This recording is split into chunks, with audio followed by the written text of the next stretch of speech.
Okay. You participating? I'll be in it if you want. If you want. We don't have a man. Taalik has not said nothing. He does not have a problem. But yes, Okay. Pete. All right. Brother We live. Taalik.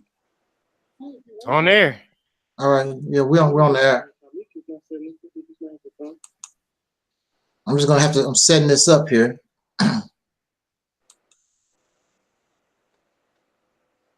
Let me see.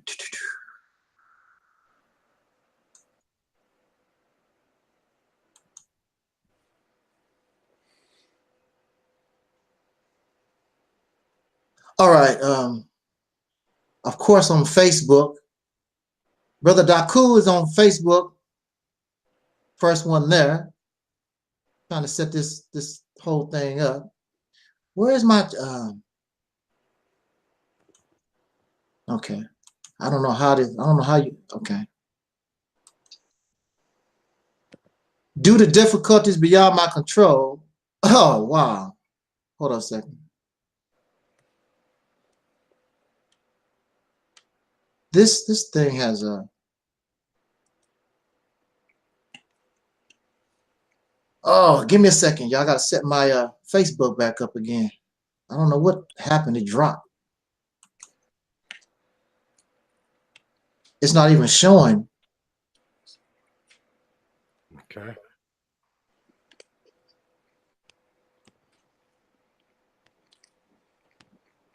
I do not know what happened. Oh, now. Okay, now. Okay, now I got the picture. I don't know what was tripping. It was tripping because it didn't even have a picture at first.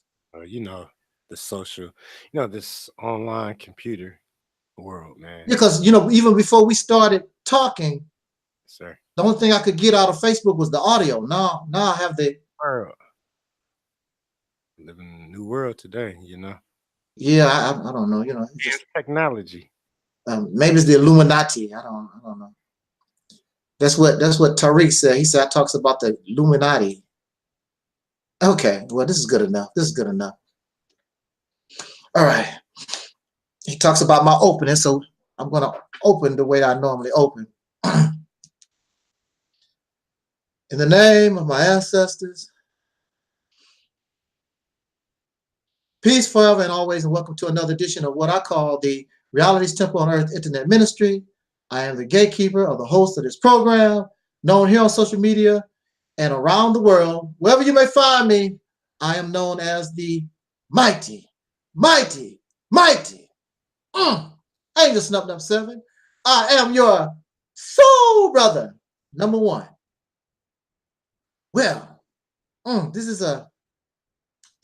have become a very interesting day. I have to change what I have to say today a little bit, but I would first like to send shouts out to personal family, all of you listening audience and those who subscribe and support this ministry. Of course, all of you are important and you are family, but there are those who are just a little bit closer, and you can be that way too.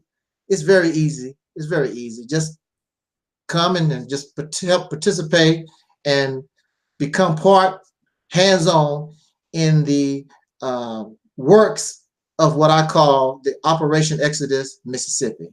I want to send shouts out to my sister Ann. Thanks for the testimony video.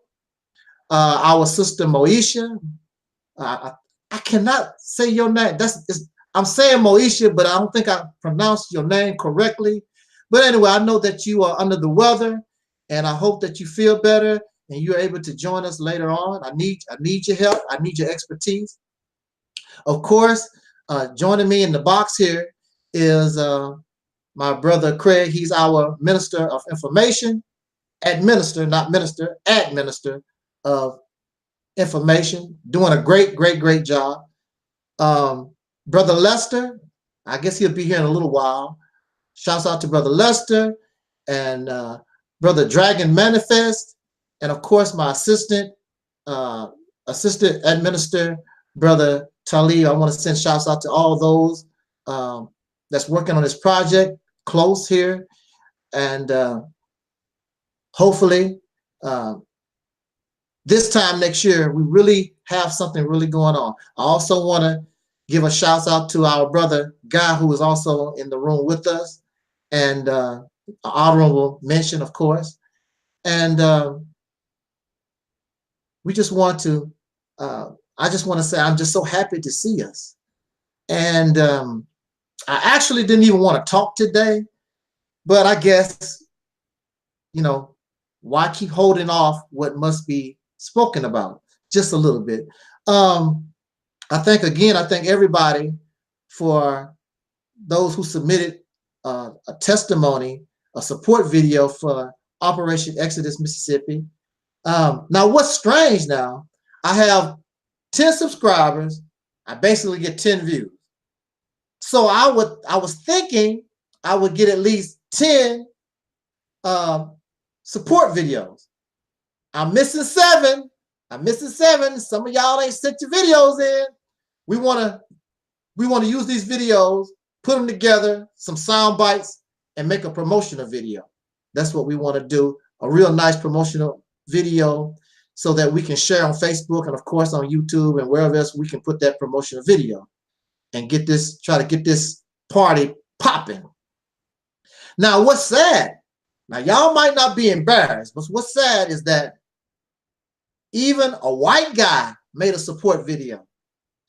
Now, if a white guy can make a support video, where are all the videos by the brothers and sisters of whom this is supposed to be a benefit to? How can we let a white guy outdo us? That don't look too good. You know, we're gonna have to step up. We're gonna have to step up to the plate and really get this thing popping. But I know who this white guy is. He's been a listener of mine for years and years and years. I cannot pronounce that YouTube username, but he knows who I'm talking about. I'm pretty sure that he'll probably be listening to this video. But I thank you for your submission of that video. I did feel like getting a little angry over the situation, but you know, I just cannot do it. If you want to help, that's cool. If you don't want to help, that's cool. But those who are really serious about pushing this program, I'm telling you now, if you truly understand what must be done, and I'm going to try to bring some clarification on some things, this is the best way to go. It's the best way to go. And I'm open for debate on that. Bring your solution, whatever that you got, you put it up against this here, and I don't think that you can, I don't think it's not gonna make it. I really don't. Because this here is something that has never been done, and it's something that in order to be successful, it must have the support of a great majority of us in this nation. And that has never happened before either, except marching, you know, 2 or 3 million men marching on Washington, D.C., and they didn't really accomplish, I mean, it looked nice, but they didn't really accomplish much. There was nothing really to come out of it because they did not have a plan. They did not have a purpose. They did not have a goal or a vision for the future. And you have to have all these different things in order to be successful, in order to move forward. I was listening to Nature Boy, and I know many of us believe that we're really smart. We have the supreme wisdom and the knowledge and all that type of thing. But what I did agree with Nature Boy about is, with all your knowledge, with all your whatever you think that you know, if it does not cause you to move, if it does not cause you to move, then it is, the knowledge is not worth too much. Nature Boy, I have to give him his credit, whether you like him or not. His knowledge caused him and his people to move right out of the country, matter of fact. So I have to give him his props because they made moves, and that's what we have to do. If your knowledge, if your wisdom and supreme, whatever that you call it, if it's not causing us to move or be alive, then that is defeating the purpose. Now, again, because of circumstances that I did not really know, and in a way it's very, very good, I'm going to skip that type of thing that I was going to talk about. There's no need for it right now. And but I do need to speak about this Operation Exodus, Mississippi, and what some seem to be, they want to carry the original name, and that's the reason why we had to change it, because they changed the concept of what came from this platform. The Mississippi campaign, I don't think nobody would argue that the Mississippi campaign, it came from this rostrum. So that is nothing to talk about. However, there are those who decided they did not like the original concept and they decided to go out on their own, which that's fine. But you're taking a name that don't belong to you. You're taking something that don't belong to you. And I don't think that's right. That's not right for you to do that. You shouldn't, that's not right. If you want to do your own thing and you want to be influenced by the Mississippi campaign, then do yours, do you, and change it to something else. But if you're going to keep it going as the Mississippi campaign and you change it in a manner that is different and alters the concept of the original creation of that idea, then I cannot support that. And those who support it or understand the original concept, they cannot support that either. So I cannot be silent because we do not want to get involved in anything that might come from out of what you do that is not us. Now, so let me say this. First of all, I can say this. I don't harm people. I don't talk about people. I don't harm people. I don't try to make trouble with folks or whatever. Majority of the time that folks have a problem with me is because they don't like my opinion. I did not shoot your dog. I did not slam my car into your car. I did not cause you any harm. The only thing that happened was you don't like my opinion. That's all. You don't like my opinion. And that's a personal problem. That's a personal problem. If you are unable to be civil and speak and dialogue with people, then you should not be in a position to talk with folks. Everybody is not going to agree with what I say. I have been on YouTube for 11 years, and there's nobody that can say that I went ballistic and crazy because you don't like what I say. No, but there are those who are loyal to these belief systems or political ideas or whatever. If you disagree with what they talk about, then they go ballistic. You're a coon, you're Uncle Tom, and so forth. What makes that so messed up is that the word coon you got from your slave master. The word Uncle Tom came from your slave master. The word nigger came from your slave master. I don't use those words because I know where they come from. But you supposed to be this black revolutionary person, whatever the hell you're supposed to be, and you tell me that you got all this supreme wisdom, but you're not even smart enough to come up with your own words. You got to copy the words that you learned from your slave master. Coon, bed wench, all these words, they come from your slave master because you are a victim. Just like many women call themselves hoes and bitches because of generations of abuse. Men calling women hoes and bitches. Now women voluntarily call themselves, oh, I'm a bad bitch. I'm a bad hoe. Victim mentality. Then you become what your abuser made you. So here you are, you're gonna tell another dark-skinned person, you're gonna call me a coon and Uncle Tom and all these different things, copying your slave master. That's where you got it from. I'm not gonna call you those things. But you're supposed to have supreme wisdom. You're supposed to be better. You're supposed to be awakened. You're supposed to be conscious. Makes you question. So you're angry at me because I'm like the man in the mirror. And you don't like what you see. But instead of working on yourself, I don't mind working on myself. If I did something wrong, I will apologize. Sometimes I apologize and I didn't do nothing wrong, just for the sake of keeping the peace. I'm getting to the point where I'm getting sick of that. Because sometimes when you let people slide, they keep going on. They keep going on. You give what they say, you give somebody a mile, an inch, and they take a mile. Sometimes you can't be nice to people because they take your kindness as weakness. And that's not going to happen here. But look, like I said, I wanted to start this conversation off.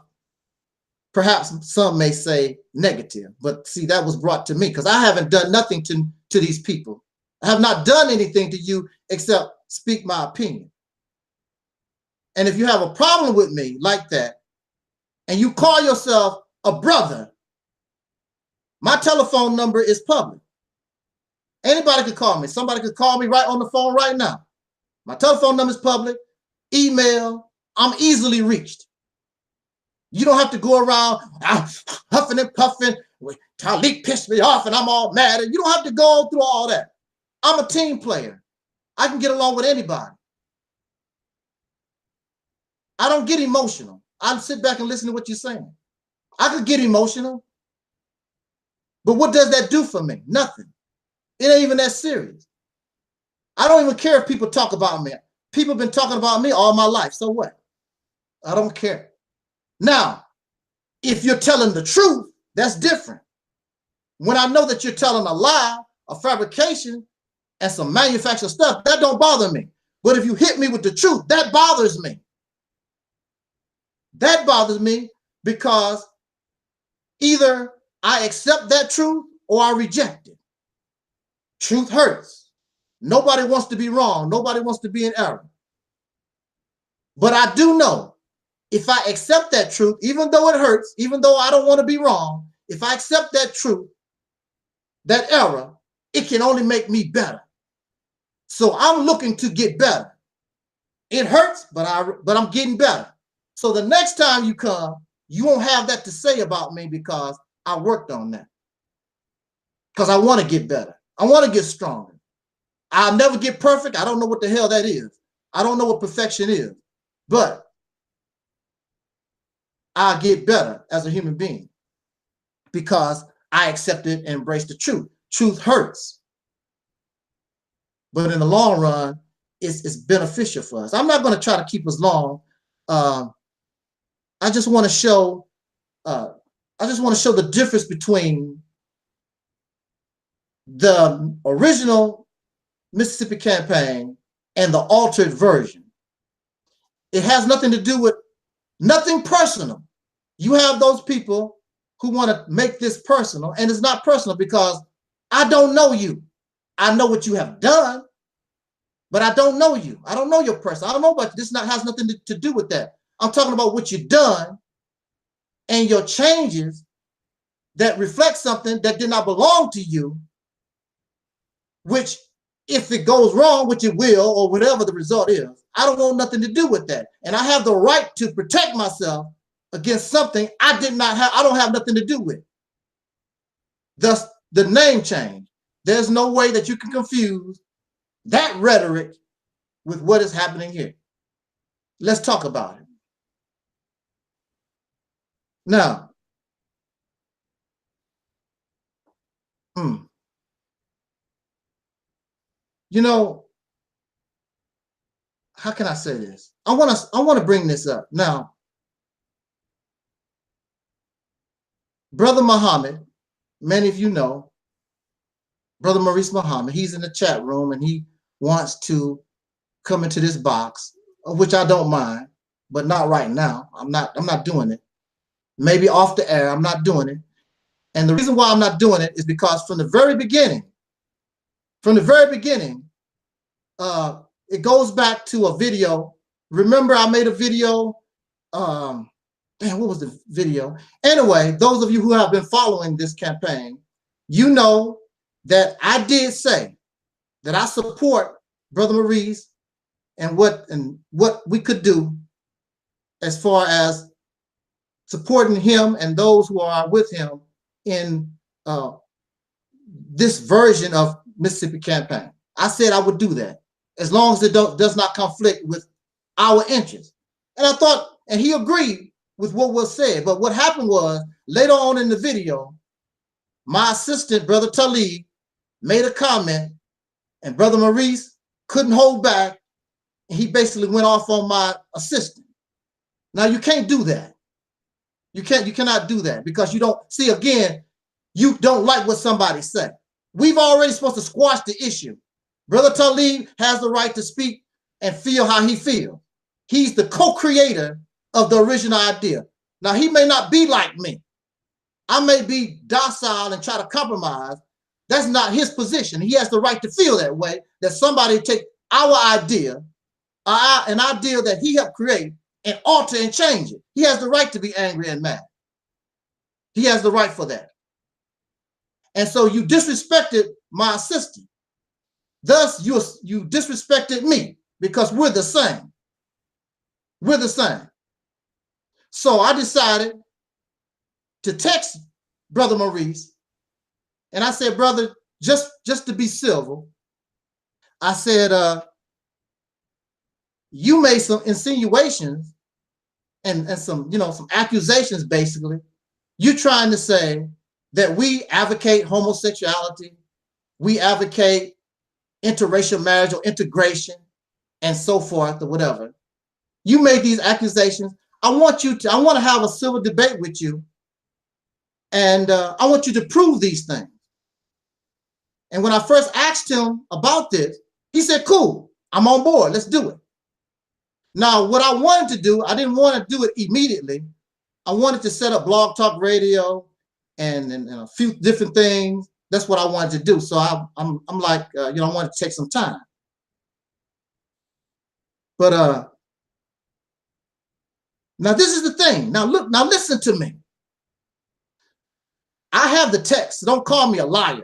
I got the text. This is what come out of his mouth. And it makes you think. This is what comes out of his mouth. He said, brother, let's not just have a debate. I want you to put me on trial for treason. I'm going to say that again. He said, I did not suggest, I just want to have a debate. He said, put me on trial for treason against the Mississippi campaign. What is treason? Treason is an act of dishonor, betrayal that a person does against his nation. That did not come out of my mouth. It came out of his mouth. Why would you say something like that, brother? Because, see, he knows what he has done. He knows what he has done. And he knows that he's not right. I'm not going to put him on the level of treason, but what you have done is not right. It's not right for you to do that to your brother. It's not right for you to, it's not right for you to take something that your brother created, your brothers, because this was something created by myself and my assistant. And then you take it and alter it. Then you get so high and mighty on your horse, you tell me, well, this is how it's gonna go. And I'm sorry, we gotta move without you. What, y'all don't think that's arrogant? Y'all think that's right? You think I don't have the right to be upset over that? And Brother Taalik, come on now, really. But he said, put me on trial for treason. That was not my idea. And then, I don't know, maybe he had second thoughts about it, what he done. Then he said, I decline. I decline. And then we kept talking to him about this debate, talking about this. He declined. Matter of fact, it got to the point where he said, talk to his representative. Representative, when did you get a representative? See what I'm saying? Where's all this arrogance coming from? But it is, it's arrogant. He told me I can debate his representative. Who are you? And we have asked him for this debate or whatever at least 6 times. In fact, just this week, he texted me about some sister. He gave a message, wanted to send a message to me, telling me I was harassing a sister on Facebook. Don't send her no friend request or some garbage like that, which I was not. You send a friend request on Facebook. If you do not answer it, it'll sit there. You ain't no friend of mine. I only know you due to Brother Maurice. I don't mess with you like that, lady. I don't know what the deal is. But again, I asked him one more time. He declined. So I'm not interested in Brother Maurice. I'm not interested. 6 times, maybe more. We asked you. See your representative. I ain't interested. Blah, blah, blah. I'm not interested. 6 times. I'm not interested. You had your opportunity. I'm not interested. Why should I be interested? You can respond to this video. You can respond to what I say. If you can. Give yourself a trial. Put yourself on trial for treason. Your words, not mine.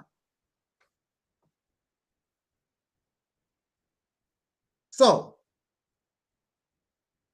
also, Brother Maurice is supposed to be a Muslim. I have not seen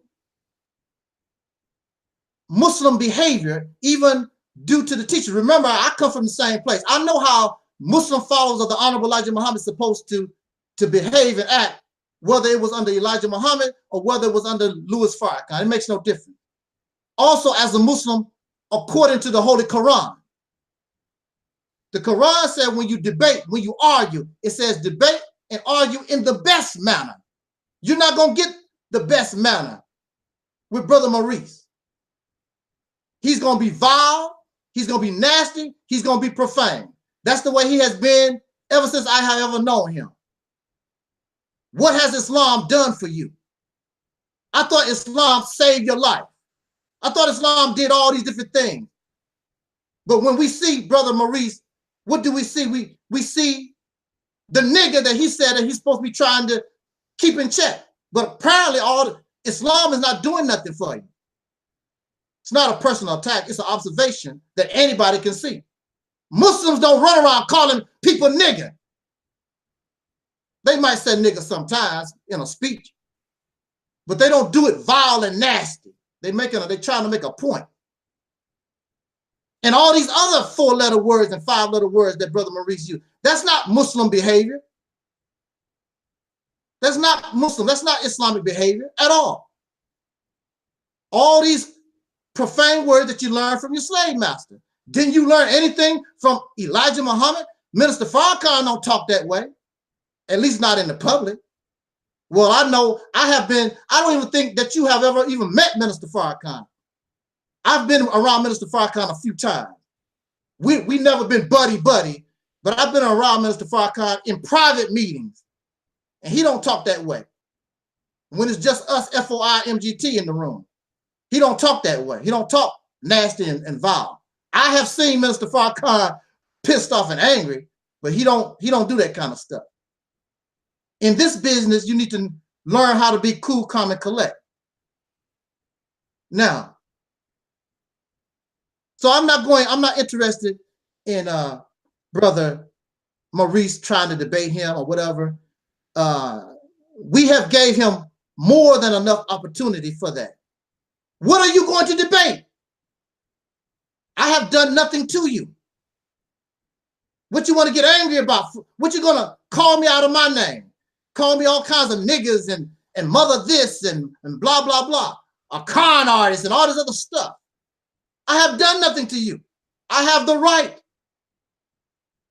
I have the right to separate myself from my own idea. That's what I was forced to do because you stole. You are a thief. You stole. That's what you done. And you plagiarized. Because outside of the few things that you've changed, the rest of it belongs to myself and Brother Taalik. That's ours. When you talk about the Mississippi idea, that's my words. That's Brother Taalik's idea. It's not you. The only thing that you bring to the Mississippi campaign is we're gonna get rid of homosexuals and race mixing and all the other nonsense. That's you. But when you talk about it of Mississippi campaign and how you think that it needs to be done, that's me. That's Brother Taalik. That's not you. You stole that from your brother. It reminds me of what Farrakhan, of which you love, Minister Farrakhan, of how Farrakhan treated Brother Malcolm. Farrakhan said that Malcolm was his brother. He ate at the man's table just like you come here and ate with me.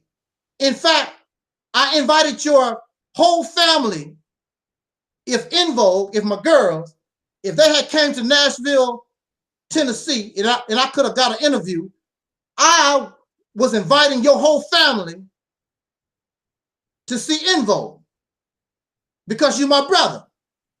But then you're going to turn around and do this to me and make me look like I'm the bad guy. I've done nothing to you. The same thing that Farrakhan done to Malcolm X. And I see that Farrakhan. You think that Farrakhan is all cool and la-di-da. Farrakhan praised the killers of Malcolm. There used to be a video from a 1993 speech, I believe. He actually praised the murderers and called them heroes of Malcolm X. This man right here. Now, this is what Farrakhan has done. I was with Farrakhan. The 80s and the 90s, I was with Farrakhan, and he did everything to smear this man's name. That's what he done. Like what you're doing. What you want to try to do to me.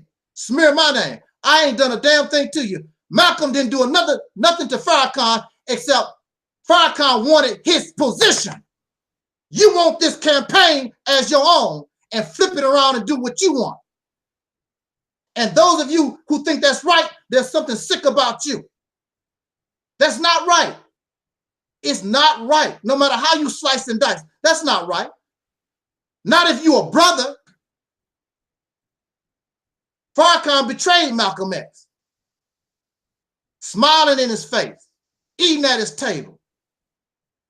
This is what Farrakhan said. He said, my words, this is what he admit. My words, they inspired the environment that caused Malcolm's death.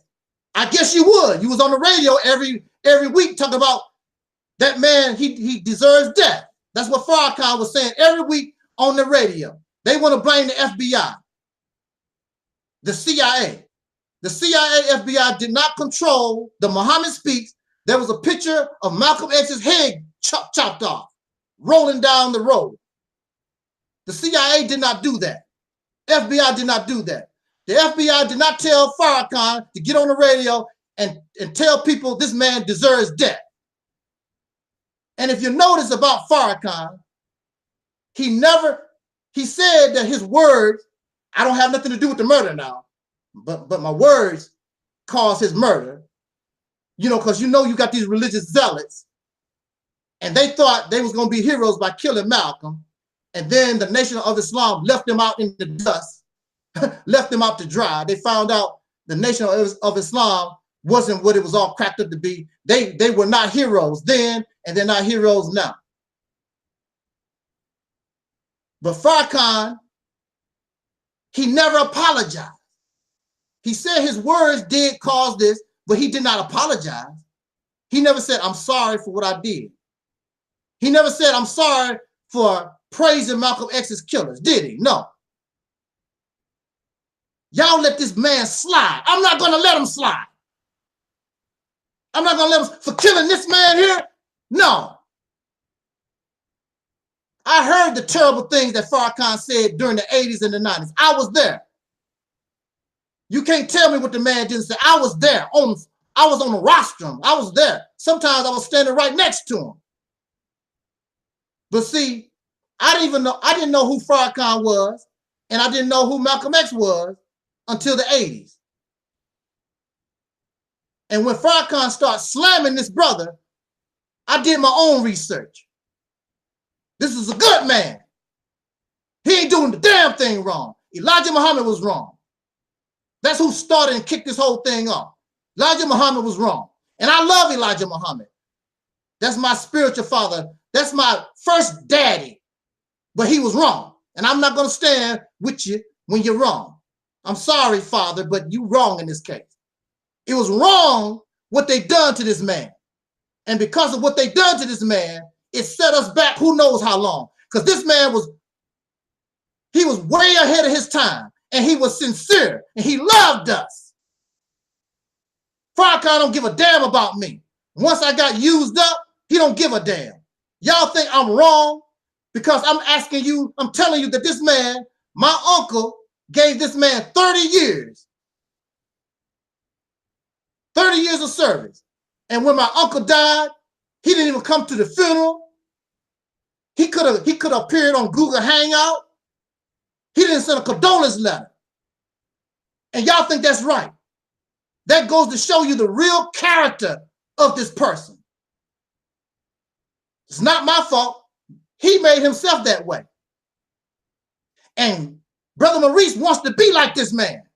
So if y'all dumb enough, if you would be successful, which I really, really doubt, if you went off with Maurice Muhammad, what you think gonna happen to you?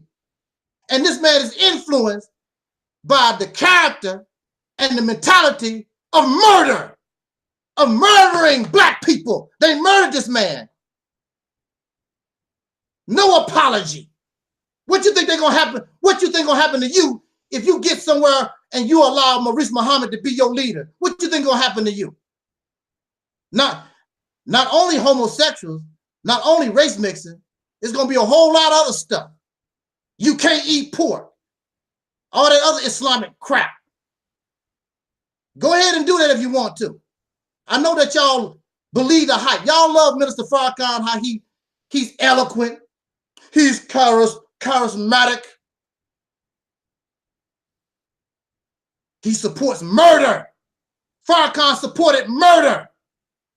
And he knew Elijah Muhammad was wrong. But he wanted Malcolm's position, just like Maurice Muhammad wanted this position. And you can have it. I'm not going to even fight you over it. You can have it. But I'm going to disassociate myself with it. You can have it. I know that you're not very bright. You're not original. So you see Maurice Muhammad get on the stage and he tries to act like Minister Farrakhan. And people say it all the time. And he's pointing and getting all loud the way Minister Farrakhan do it. He idolizes this murderer. He's an accessory to a crime. Whether he did it or not, he's an accessory to a murder of this man. And I stand with Malcolm X. If you don't stand with Malcolm X, you want to stand with this celebrity-seeking, attention-seeking, fake-ass dude, you do that. Because he ain't real. This man is real. I stand with Malcolm, and I will defend Malcolm against all that trash that Farrakhan and any other sucker want to bring against this man. He was good. You can tell that he was good. And Farrakhan did all that during the 80s and 90s, trying to destroy the legacy of this man. And what happened? Spike Lee made a movie in 1992. That was the result of all that hate, all Farrakhan's hate on this brother. Spike Lee made a movie. Now you go ahead on and you bounce your happy ass with Maurice Muhammad if you want. Go ahead and do that. You got a rude awakening because you don't understand the mindset of Muslims. I know what Muslims do. Muslims would kill black people. Now, Maurice Muhammad would tell you about some Muslims killed a cop or whatever. How many black folks have the Nation of Islam directly or indirectly been involved with the murder? Malcolm is the most famous. The Nation of Islam have killed other people. Not only killed other people, but beat them up. They wanted to try to jump on me 2 times. 2 times they tried to jump on me, 2 times. But see, I'm not Malcolm X. Because if you jump on me and you let me live, I'm coming back to get your ass. I'll burn your damn mosque down. I don't know how to shoot a machine gun. I will learn. I'll mess your ass up. I'm not like Brother Malcolm. He's docile. That's the way Malcolm rolled. I don't roll that way. You hurt me, I'm hurting your ass. That's just the bottom line. I feel so sad for those brothers that's brainwashed by Farrakhan. Maurice is one. Brainwashed. This man has no character. Aretha Franklin's funeral. Dick Gregory's funeral.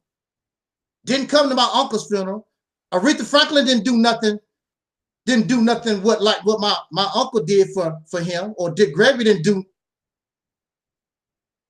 even give us a letter. Y'all act like this man knows who I am. They know who I am. They know my family. I was there in the 80s. In the beginning process of this. I'm the one that helped Farrakhan be who he is today. Me and my family. This man don't have no respect. Once he use you, he throw you out. Brother Maurice have the same mentality. What you think gonna happen to you when you can no longer be used? Well, that's enough of that. I think y'all get the point. Brother Maurice said, I don't want to debate. Put me on trial for treason. Come out of his mouth, not mine. The Mississippi campaign does not belong to him. He never represented the Mississippi campaign. He was just there. He never told me I'm on board, brother. Because if you're on board, that means you have accepted the Mississippi campaign exactly for what it is. And so I noticed as time went on, I'm like, he's talking about a city. The Mississippi campaign never was about a city. It was always about a state. And we're going to kick these people out and we're going to check. What are you talking about? We're going to kick the homosexuals out. And that Mississippi campaign never been about that. And then he started saying other things. I'm like, well. So I made a video just for him and I sent it to him. And he ignored it. I didn't know. Yes, you did. You knew from the very beginning. Because if you didn't know, then show me in the original video where I was saying something that supports you, what you're talking about. So you already knew. That's double talk, slick talk. And that's who y'all want to follow? All right. All right. So you're not going to be successful anyway, because that's not what the Mississippi campaign was about, what he's talking about. So he really don't even understand the concept, what it takes in order for you to be successful. I mean, y'all might be making some moves or whatever, but it's not going to result in nothing. I guarantee.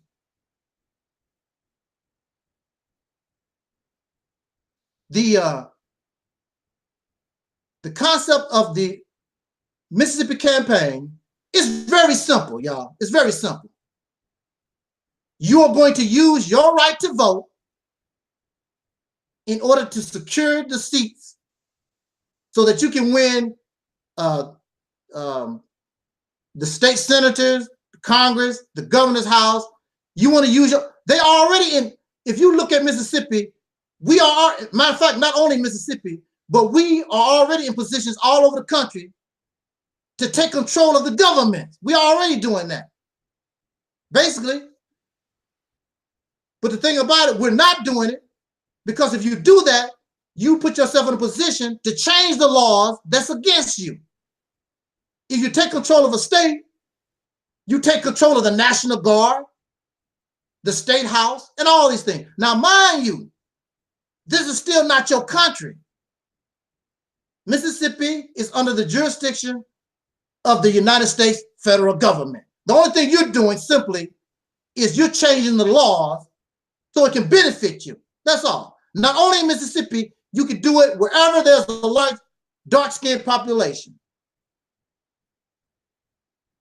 The first thing you do is look at the laws, how they are against dark-skinned people, and change it. Simple as that. And when you change those things, like if you took control of the laws and the politics of Mississippi, then you can invite people like Umar Johnson. Umar Johnson wouldn't even need to build a school. Umar Johnson can come in and take control of the whole educational system of the state of Mississippi. There are those of you who are in business or whatever. You can come into the state of Mississippi and you won't have nobody messing with you. What's his name? Boyce Watkins is supposed to be an expert about certain economics. You can come to Mississippi and don't have to worry about all these crackers messing with you. See what I'm saying? In this geographical area.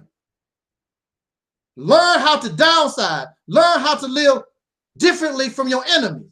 You don't need these big houses and things. So the extra income that you get from not living, trying to think that you Beyonce and Jay-Z, don't live like that. The extra money that you get, you can put it in other places. So your people don't have to be homeless. So your people, when they're in jail, you can rehabilitate our people for real. Because you know the enemy don't care about our people in jail. They don't care about you being on welfare. They don't care about you at all. Like Michael Jackson said, they don't care about us. You need something big. The reason why I say a state is because in this race game, because we are hundreds of years behind, we need something big that everybody in the country can participate in and let it be successful so that you can be proud of it, and something that's big so that you can have pride in. Because if you accomplish this, then you can look at the state of Alabama, the state of Georgia, and so on and so forth. And then there are those of you who talk about we need to get land in Africa. When you do this, you put yourself in a position. First of all, you are proving to yourself that you can take care of yourself. Now, if you can't take care of yourself in a state that's already got structure, what can you do going to Africa or any other place where there's no structure? So prove to yourself that you can be independent. Take a poor state like Mississippi and make it wealthy because of your work, because of your creativity. And all states can operate on their own. So you can send your ambassadors, people from Mississippi. You can go to Africa, you can go to China and make business deals.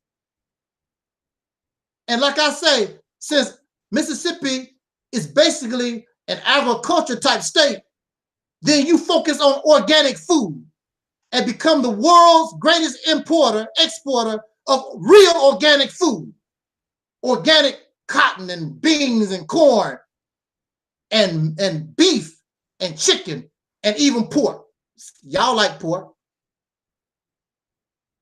Now, if you with Maurice, he might tell y'all, we can't eat pork no more. I don't care about all that stuff. I just want us liberated. I want a safe haven that you can go where you can feel safe. You can drive your car, even if it's a Mercedes-Benz, you don't have to worry about some sucker pulling up behind you, blowing your brains out. A place when things in the nation get really, really hard, you know that you can come to Mississippi. It's a safe haven. When things get rough on the outside, and we secure this area for bad times. Because believe me, bad times is right around the corner. It might be coming sooner than you think. A place that you can call your own. A safe haven. Just like they're doing to some of these foreign people. They putting the sanctuary cities. We want to get a sanctuary state. That's what you want. I'm not interested in who you sleep with. I don't give a damn. I'm not interested in your sexual orientation. I'm interested in that you deserve, being a victim of racism going on 500 years, you deserve some damn peace in your life, and I'm not going to break your peace. Brother Maurice and people like with that mindset, their love has strings attached. There's no strings attached to my love for my people. because I want for my people what I want for myself, and I don't want nobody telling me what the hell to do, how to think, what to eat, when to get up in the morning, when to go to bed, and all that nonsense. Who I sleep with. None of your damn business who I sleep with. None of your damn business who I fall in love with. I don't give a damn about that stuff. So Brother Maurice said, because you deserve justice. Homosexuals don't deserve justice, according to Brother Maurice. If you're race mixing, you don't deserve justice. So his brand of liberation is bias. If they gave us reparations right now, the government, they don't care if you're married to a white woman or a Chinese or whatever. They don't care about your sexual orientation. If you are a descendant of slave, born in America, having dark skin, you will get, if they gave individual reparations, they would give each of us reparations. And so all of us deserve freedom, justice, and equality.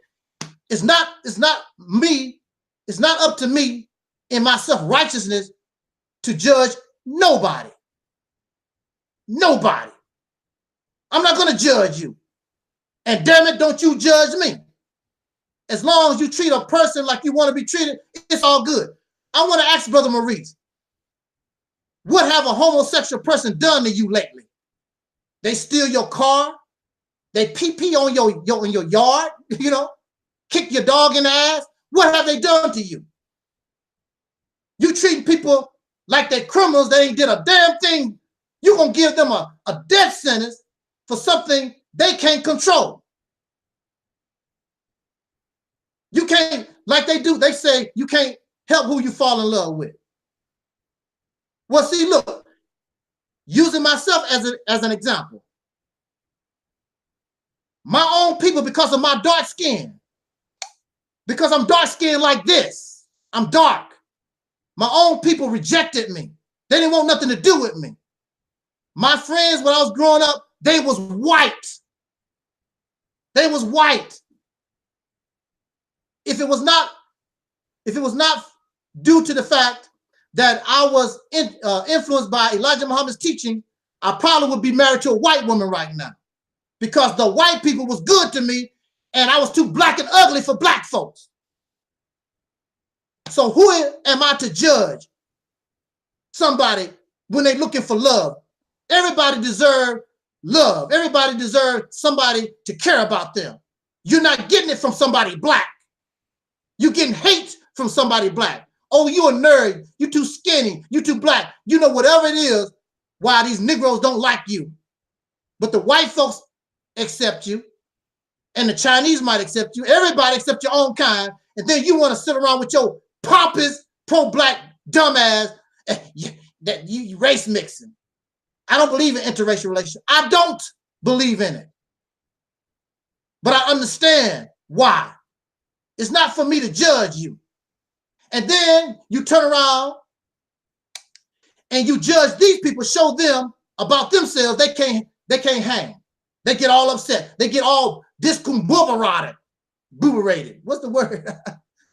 You know, if you can judge, then you shouldn't mind people judging your ass. What have you done wrong?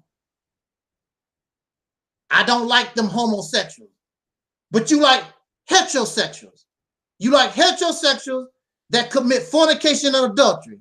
And when you commit fornication and adultery, that means you get unwanted children. That means you have babies in the orphanages that don't have a mother and father. Or you have people going to the abortion clinic. You don't have to worry about that with homosexuals because they can't have no babies.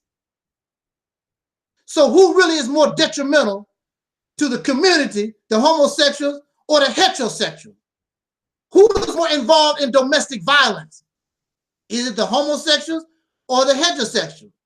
Now, clearly, because the heterosexuals outnumber the homosexuals, you have to say that it's the heterosexuals that commit all the violence, the domestic violence. And mind you, please don't get an abortion.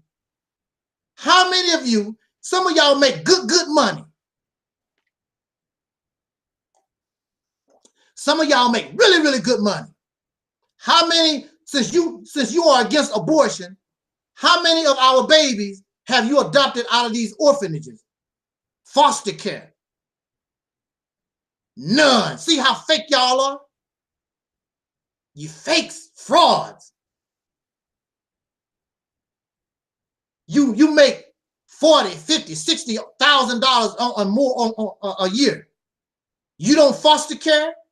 You don't adopt none of our children. Then your happy, self-righteous ass gonna turn around. I don't want no white people adopting our babies. How many do you have?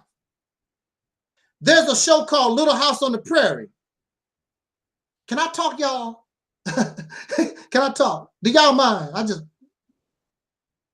There's a show called Little House on the Prairie, and Charles Ingalls already raised 3 or 4 children, and Charles Ingalls was a poor dirt farmer.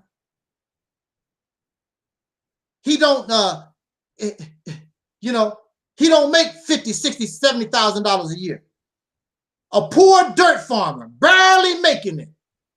But every time Charles Ingalls saw children in distress, he didn't have the heart to just let them just go out, or, just be alone like that. He brought them into his family because of love. Y'all don't love nobody except your damn self. Selfish ass, arrogant ass people. That's why you get upset with me, because I'm going to show you for what you really are. Arrogant, nasty, vile. Holier than thou people.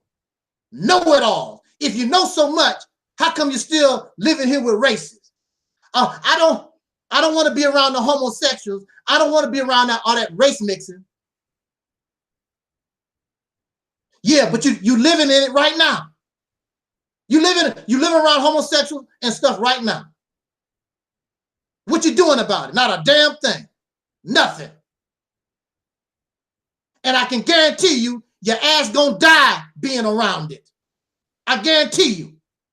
Prove me wrong. You won't be able to. Not in the United States of America. You're not gonna do it. I don't give a damn where you go. The only way that you got any kind of way to avoid homosexuality and interracial couples or whatever is that you create something like the Amish people. And hell, there might be homosexual and interracial couples among them. I see those people all the time. I haven't seen it, but that's the only way. But as long as you are in this general society, it's not going to happen. You can't stop it. You can't stop homosexuality. You can't stop abuse of alcohol. I know some of you, well, I just drink socially. And I'm not just saying this to one particular person. There are many people who drink socially. That's how it always starts. Or I just smoke a little weed. I just watch a little porn. I just have a little piece of cake. That's how it starts. Then next thing you know, you don't know what might happen to you in your life. Your wife died. Your dog get run over by a car. Something tragic that caused you to go in depression. Next thing you know, you're no longer social drinking. You're no longer eating just a little piece of cake, smoking a little weed. It can happen overnight. You can't control that. The only way you can control that if you don't mess with it at all. But if you want to do it, Sister Ann said, I'm just a little fat. Right, see? You cannot stop that. I don't care where you go. It's going to come from among your own people because you live in a toilet stool. And as long as you live in a toilet stool, I don't give a damn if it's a sanctuary city or a state. As long as we live here, you're going to have to deal with those things because this society creates those things. as long as you listen to the radio, as long as you watch these movies, as long as you are involved in this society, you're gonna produce it, whether you like it or not. And they're gonna come to you. Well, you see, I'm gonna create this city, and I know ain't no homosexuals there, and I know ain't no interracial couples there. For now, you have people in this country, as soon as they find out ain't no homosexuals allowed, ain't no interracial couples, they're gonna come on purpose. They're gonna come on purpose. And they're gonna that brings the United States government, and that's gonna be the end of it, just right there. There was Oprah Winfrey, there was a county in Georgia, Forsyth County, Georgia. They was bragging, ain't no Negroes in Forsyth County, Georgia. Oprah Winfrey went there with her cameras, and everybody, yeah, ain't no Negroes here. It's all white. Shouldn't have done that. They should have stayed on the low and kept their damn mouth shut. Because as soon as they said this is all white, all of a sudden all these black folks want to move to Forsyth County. And when they start moving into Forsyth County, the state of Georgia got to get involved. And here come the federal government. And guess what? Do you think that Forsyth County is all white right now? No. You got black folks, Chinese, Africans, and a whole lot of other folks that's in Forsyth County. See what I'm saying? Your children, as long as you live here, I don't care what you teach them, they are going to be influenced by this filth. So when the Anglo-Saxons, those Europeans that fled England or whatever because of religious persecution, they came here. Why do you think they came here? And they risked their life coming here. They risked their life coming here because they didn't want their children to be influenced by the riffraff of England or wherever they came from. In order for you to have what you're talking about, you have to go outside of all this. Because as long as you're living in this damn toilet, you're gonna get some doo-doo on you. Okay? That's just how it goes. Now you don't have to believe nothing I say. You're gonna find out the hard way. And not only that, but if you go with Maurice Muhammad, he gonna be whooping your ass. They might set up, well, you know, if you do this, they're gonna whip your ass with a physical whip, because that's the mindset of these people that think that way. They don't love you. They're looking for slaves for their plantation. I'm not looking for slaves for a plantation. I don't want to be a slave master. I'm not interested in telling you what to do, how to do. What I will do is suggest and give you advice. If you don't want to take the advice, if you don't want to take the suggestion, so cool. But as long as you treat a person like you want to be treated, we're gonna be fine. Do you? We have been living under oppression going on 500 years.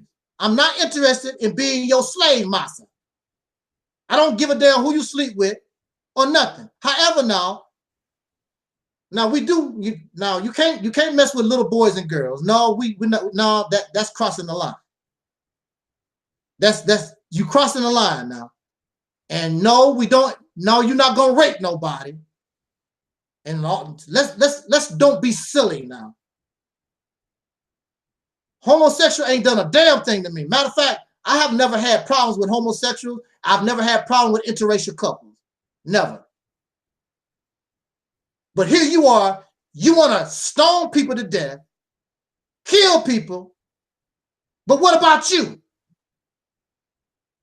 What about you? What can we find in you that we can find something so that we can stone your ass?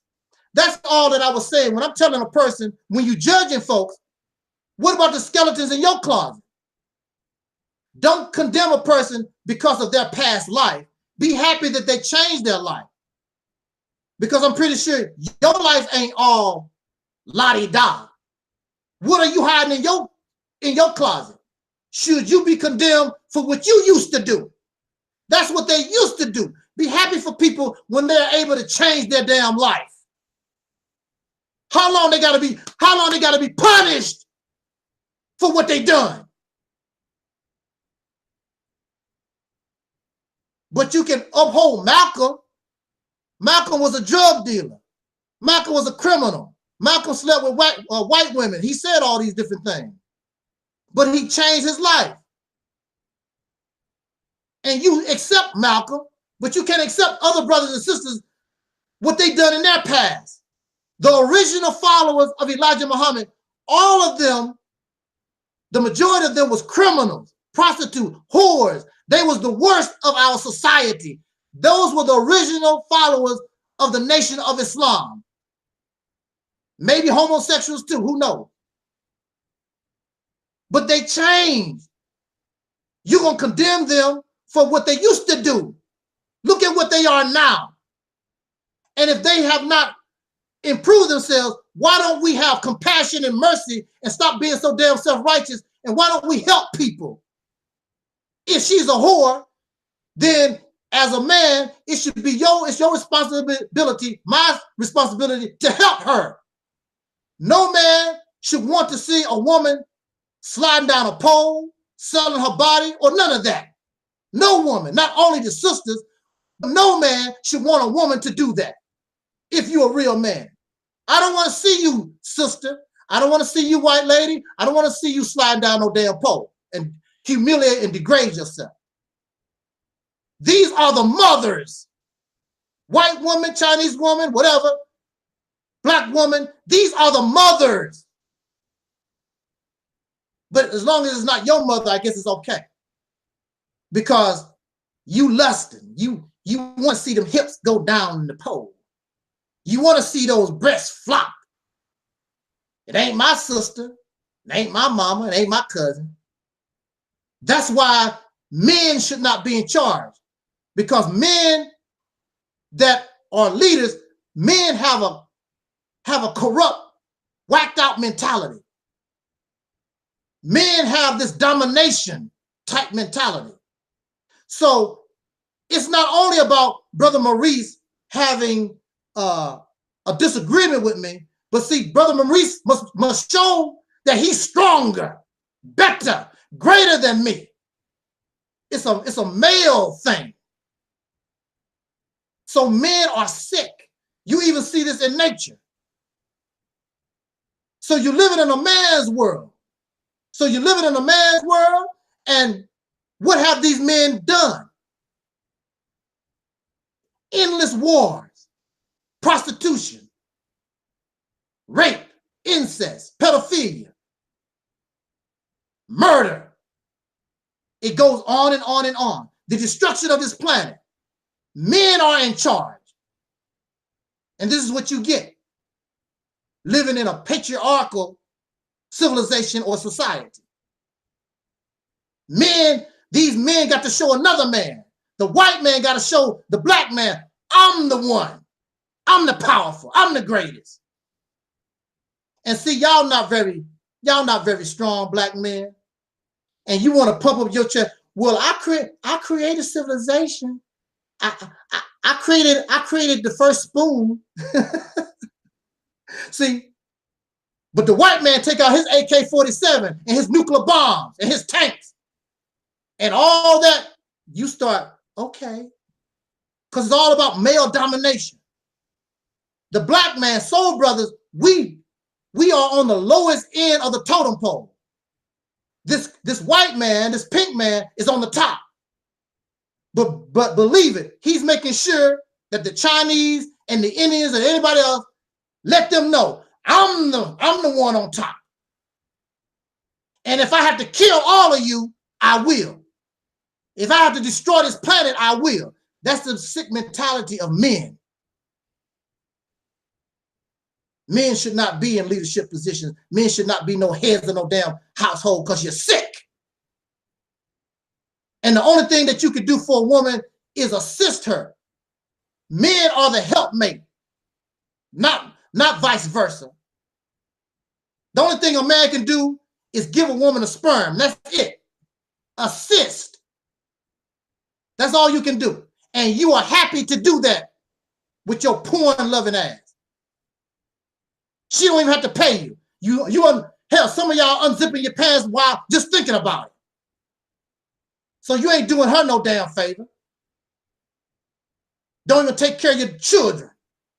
Crying about child support. Well, who's supposed to support your damn babies that you make? Oh, the child support.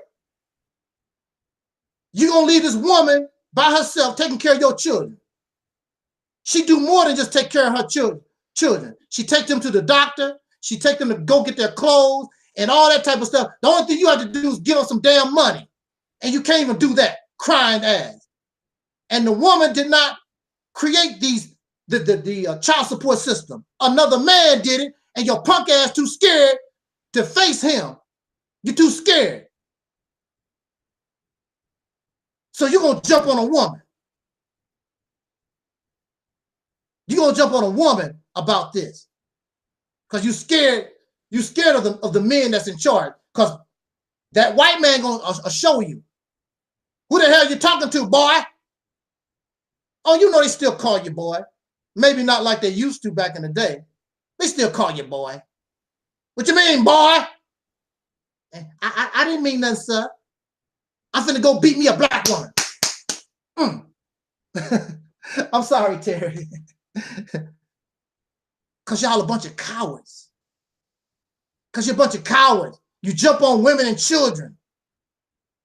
And you want to talk about killing defenseless people, homosexuals and interracial couples, defenseless people that never did a damn thing to you, but you scared of the real man who's sitting on top. You won't do nothing.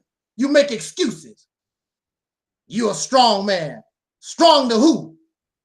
A woman beater. You're a coward.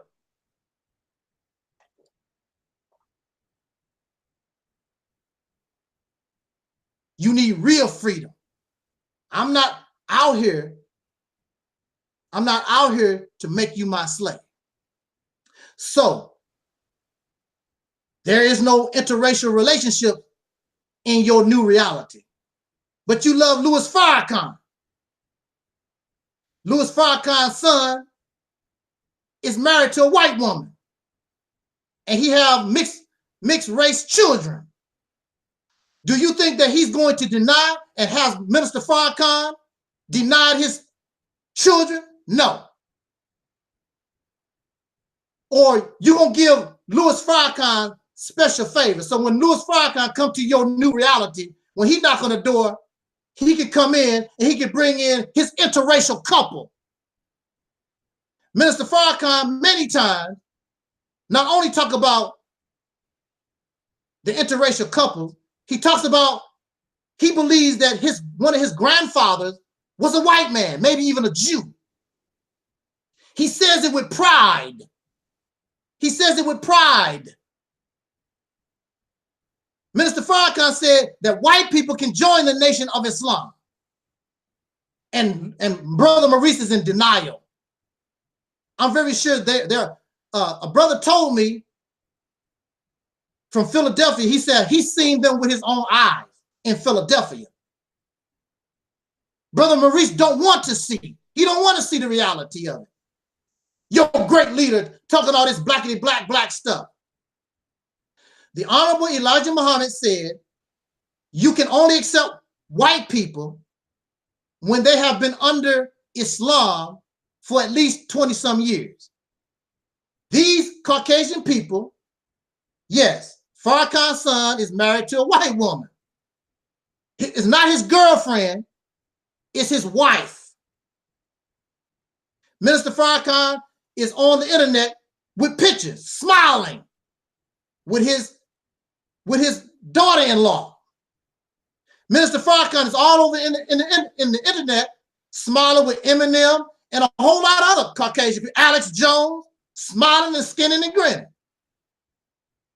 And Brother Maurice wants, if I did that, Brother Maurice would go ballistic. See, he's with the Peckerwood. But here's your leader that's doing it. I saw a picture of Minister Farrakhan playing his violin. I didn't see a black face in the whole crowd. He was playing his violin, entertaining Jews. That's what he was doing. And that's all right for Brother Maurice.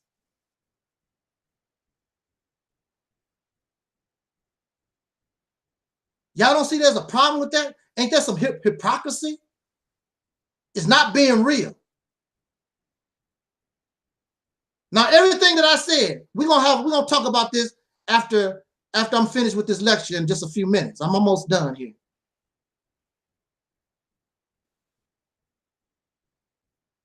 You know, I'm gonna to tell you the truth. See, I love Brother Maurice.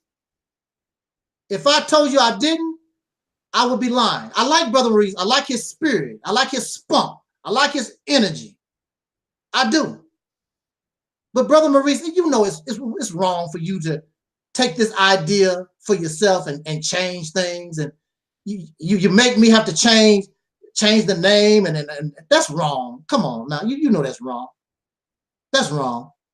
If you want to be influenced by this idea, then do it your way and change the name. But you want to keep the same original name. That's not right, man. You're supposed to be my brother. You have become a thief and a plagiarist. There's nothing original about Maurice Muhammad. Everybody in the Nation of Islam, last name is Muhammad. What kind of crap is that? Allah has over 100 attributes. Why everybody got to be Muhammad? Like you are on an assembly line at Ford. Everybody's Muhammad. So when you say Muhammad, the whole mosque turn around because nobody don't know who the hell you're talking to. See, you have what that does, it takes away your individualism. It takes away your own creativity. So Brother Maurice is a combination of Louis Farrakhan, and Brother Maurice is a combination of me. Yes. Yeah, that's right. Because when Brother Maurice talk about the Mississippi campaign, and he don't talk about homosexuals and interracial, he's repeating what I've said, because that's what it is. And of course, you see him and blah, blah, blah, and God shall do this, and blah, blah, blah, you know, trying to copy the style of Minister Farrakhan. He has lost his own individual self. It's sort of sad. Now, I'm not calling Brother Maurice nigger and you a con artist. No, it's you just a brother that has went astray. But see, in Islam, when you go astray, you pray to Allah, oh Allah, guide me on the right path. And you ask for Allah's forgiveness. And you need to begin to practice your religion. Because anybody who is a follower of Islam, whether it's Orthodox or the teachings of Honorable Elijah Muhammad, they would tell you, and they know that, Brother Maurice, you're not carrying yourself like a Muslim. There's nothing peaceful about you. You want to condemn people for their life. Well, I could condemn Brother Maurice for what he used to do. He was a soldier in the white man's army. I could talk about that all the time. Well, Negro hell, you fought for the white man. How many people did you kill for the white man? I can hold that against you. And right now he's a pharmacist. How many psycho drugs you giving our people? You're a legal drug dealer. I could hold all that against you in my self-righteousness. I can judge you just like you judge people. How many people did you murder wearing the United States military uniform? We can hold that against you, but we're not going to do that. And you got a lot of problems because you love Minister Farrakhan, but Minister Farrakhan can't come to your new reality. He's going to bring his interracial daughter-in-law and their son with him. He's not going to let them go. And I'm going to say this in my conclusion. The bottom line is, no matter what city that you choose in Mississippi, these people are already established. They are doing what they do.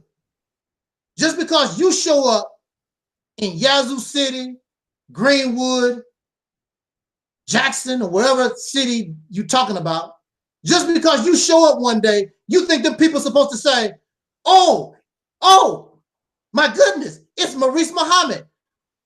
All the homosexuals, y'all need to leave. All the race mixing, y'all can't drink, y'all can't smoke weed.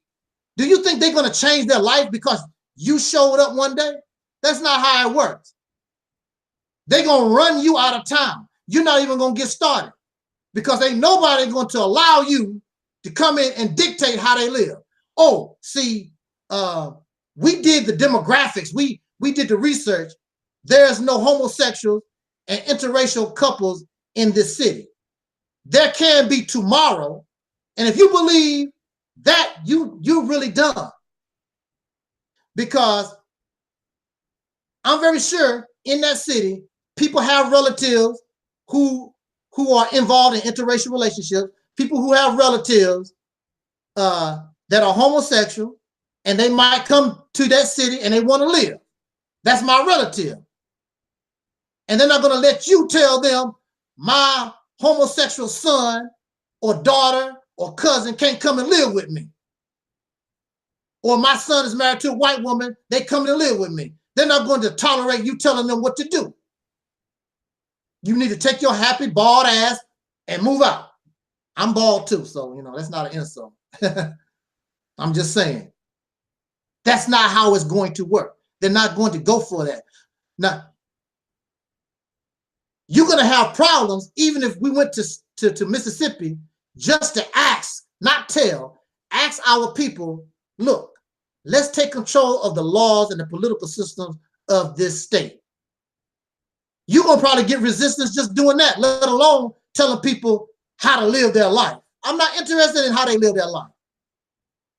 I can suggest and I can advise. No. This is the United States. You're living on the toilet, and that's the way it's always going to be, whether you like it or not.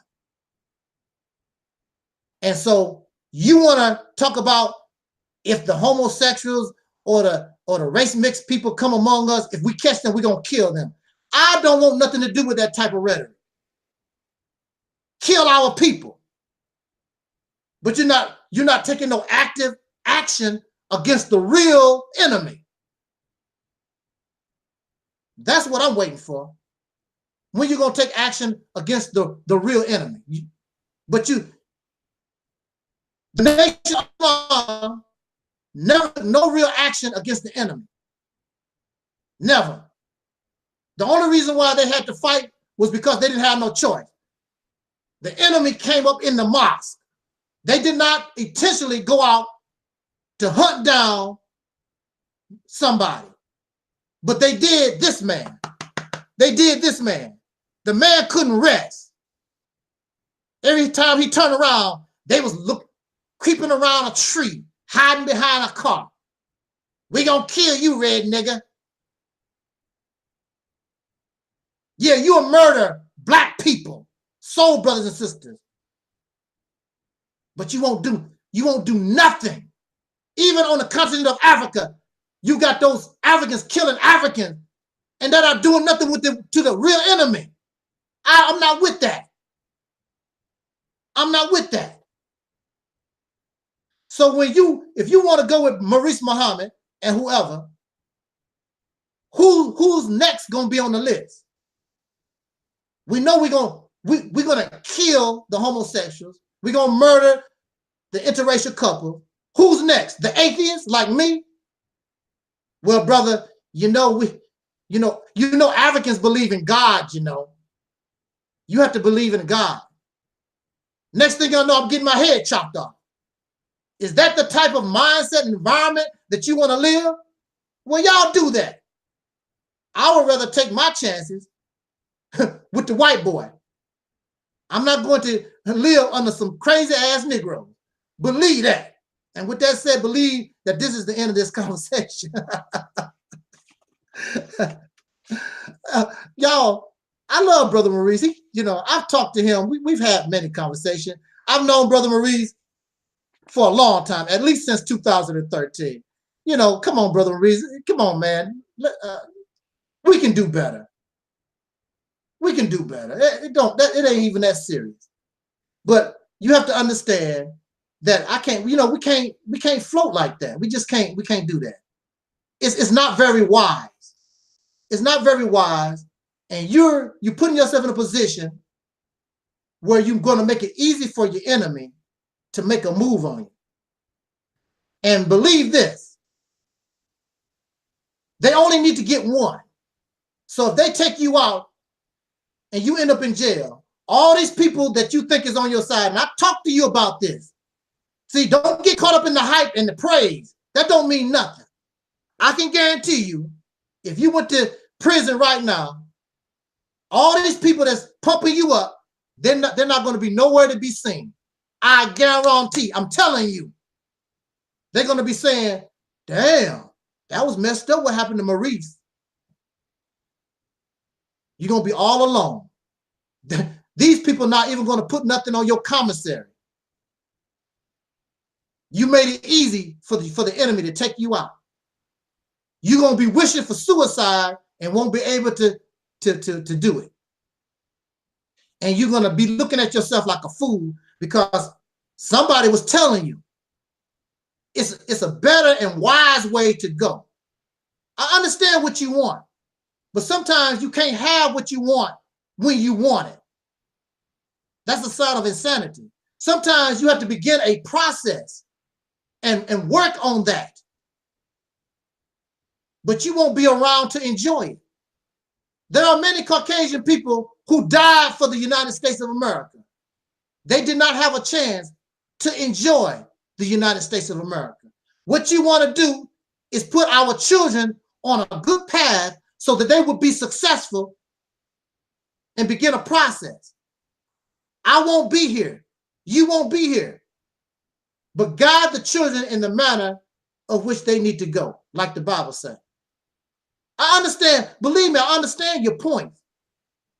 But we're not in a position to do those things. So you got to find another way. And unfortunately, a lot of times you can do work, but you will not enjoy the fruits of your labor. Look how many people who have become great artists after they dead. What Picasso, Michelangelo, all these different artists, they don't get millions of dollars. They died broke and poor. But after they died, look at the value of their paintings. Some of these paintings are priceless. So we need to concentrate, stop being so selfish and look at the whole, and not what is just beneficial to you. What about the future of your children and your great-grandchildren and great-great-grandchildren? They should be proud of us for what we do today. We can become the greatest generation ever produced. And you would be by taking control of a state. You would be, no doubt. It has never been done. And the benefits, whoo, man, the benefits, you just don't understand. But we can't, you can't have what you want. Sometimes you can't. I'm going to tell you now, I want, hey, sometimes you can't get what you want when you want it. But that's just the bottom line. With that said, thank you for listening. And we're going to stay on air for a little while for any questions or comments, a little chat with my brothers and go over a little bit what was said. And like I say, I'm not about division. I'm a team member. But see, being part of a team, you have to compromise your position. You have to learn how to work with people. It's wonderful to be a ball hog. But see, in order for us to accomplish anything, it takes a team. We don't need no ball hogs. This is a team effort. If you don't want to be part of a team, you're not going to make it. The only way we're going to get anywhere is to be part of a team, to be unified. That means give and take, give and take. Homosexuals ain't doing nothing to you.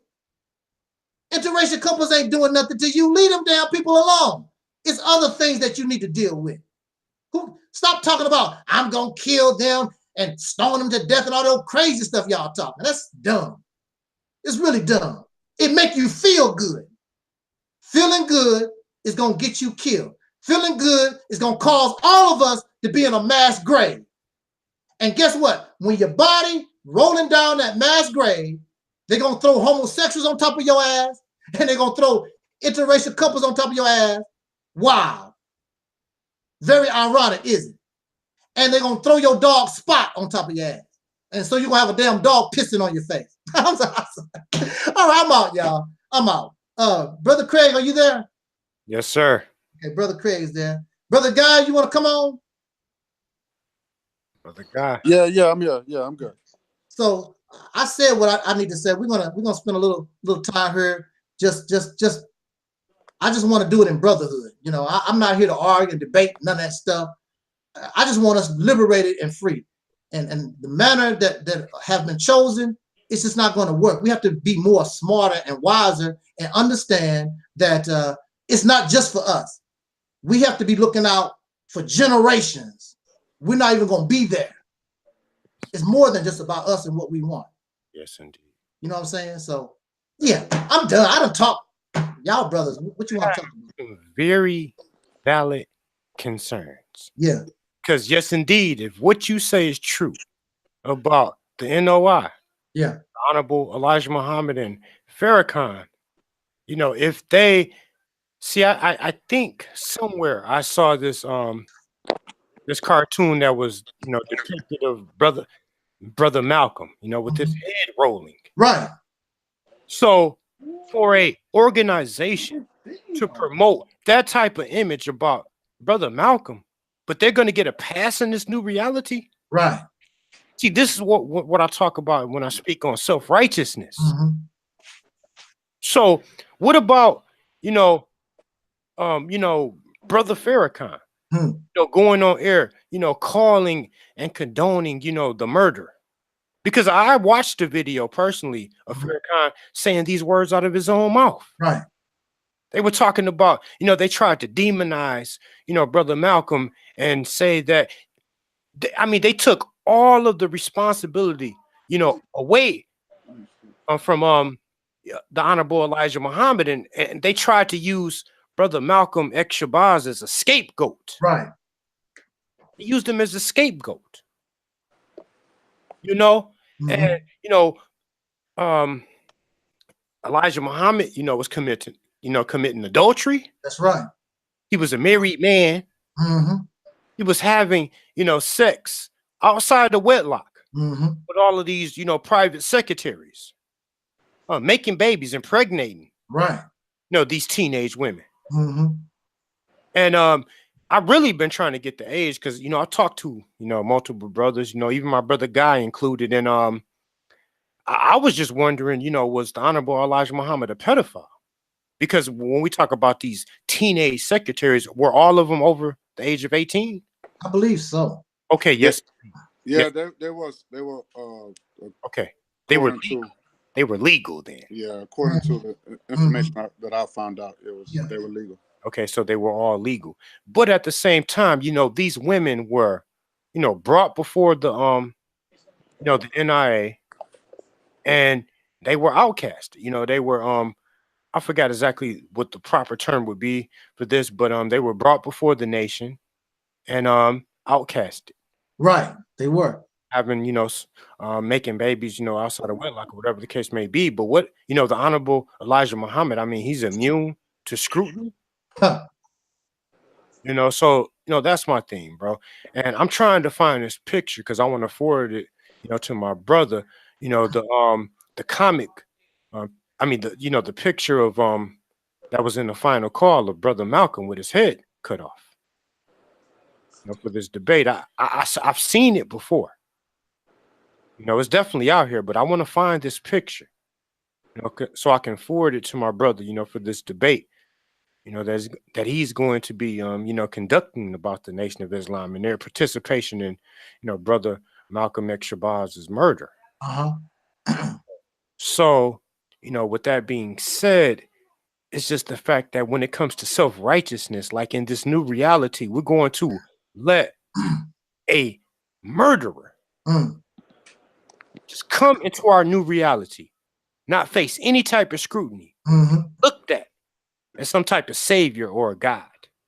but we're going to demonize other black people that may not hold, a high position, as high of a position on the totem pole Farrakhan holds. So, I mean, I look at that as favoritism and injustice. Yes. Injustice. Sorry. Yes, sir. So I'm gonna let my brother Guy, make any comments that he wants to make. And Well, just like I did my video about the degeneracy and lack of accountability. And one thing about me, I'm not going to change my position. You do have a group of black people. Like I remember Brother Polite has said one thing. He said that it wasn't the white man put a gun in his face and robbed him. It was a black guy that robbed him. And that can do a lot on a black person's psyche, and you got, where that black people won't stay in the neighborhood. I should not have to walk out my neighborhood. I want to, when I want to be in a black neighborhood, I want to feel like I'm safe. I want to feel like black people got my back against white people. I shouldn't have to walk out my neighborhood and worry about other black people harming me. So let's not forget, we always forgetting that there's no black demons out here. So, you got black people out there. We have heard many times where you have black pastors that take advantage of women. You have uncles. How many little girls, our baby little girls? This is the reason why fathers got to be fathers and protect their babies, especially our daughters, because you're going to have nasty uncles. How many times you heard the uncle molesting their nieces? Right. Now you got sons are getting molested, and this is within the family. So we can't, and we got to hold these people, these demons, accountable. We just can't say, because they're black, we're going to let them go. And that's my issue. Like I said, we have guard dogs for white people. That's nothing new. Talk about the ēt terna, where ēt terna had to kill black people that was protecting the white man and the white slave owner. They don't talk about that. They keep that underground. Why? So black people is too. It's white supremacy. It's bigger than what we think it is. You got black people now with European minds. And Taalik, you haven't really talked about that with the lack of accountability of what black people are doing. Of black people, you got black demons out here are harming good black people. You know what I'm saying? I mean, you don't talk. I just feel like that was the. I know you talked about Maurice, but talk about how when we played the video, how the mother, she's giving her son weed, a baby. So she don't get punished for that. Nothing should happen to her because she's what, black? That's insane. So that's my take on it. I just don't. I believe in righteousness. We can be right. We are people of principles. There's nothing new. All the way back to our land that we was taken from. There's nothing new. Even with I would say when we had when black people were when black church was what you call church, when black churches were real churches, where that was a safe haven for black folks. You talking about back in the day, not nowadays, where that was a place for revolution and black people, when black people used to get together and before they burned down the plantations, black people used to congregate and make plans, and real, I'm talking about real black churches, black people couldn't do what they wanted to do. So we are people of principles. See, you can't turn around and because they're black, but they following the European way of life. I thought we was trying to get away from the European mindset. As like you said, homosexuality, that's European. That's not if you study Greek in Rome, that's where all things started from. And we can't allow and say that's okay. as you know, that's part of our culture over something. That's not my culture. So I have every right to say, I don't want these people around me because that's not my culture. And we are people of principles. And what's wrong with being righteous? I don't see nothing wrong with that. I want to be right, Taalik. I want to be right. You know? So if I ask a brother like you for guidance, I expect you to teach me what's right. You know, something that won't harm me. You know homosexual is wrong. You know that created disease. Look at Atlanta, Georgia, with almost half of the black people over there got HIV and syphilis. These are the homosexual population. You didn't say nothing about that. So and then they lying to our women. You got these bisexual black men that lying to our sisters. Now our sisters are getting it, but you don't hold them accountable. So maybe you can address how you feel on that issue, because you ignored these black demons. I call them black demons. I don't care what people say. I'm going to tell it what it is, because I want to be aware. I'm a man of principles, and I want to do right. I believe in marriage. I believe in having my children legitimate. I believe in that, and there's nothing wrong with that. So I'm not a man of religion. I hate religion.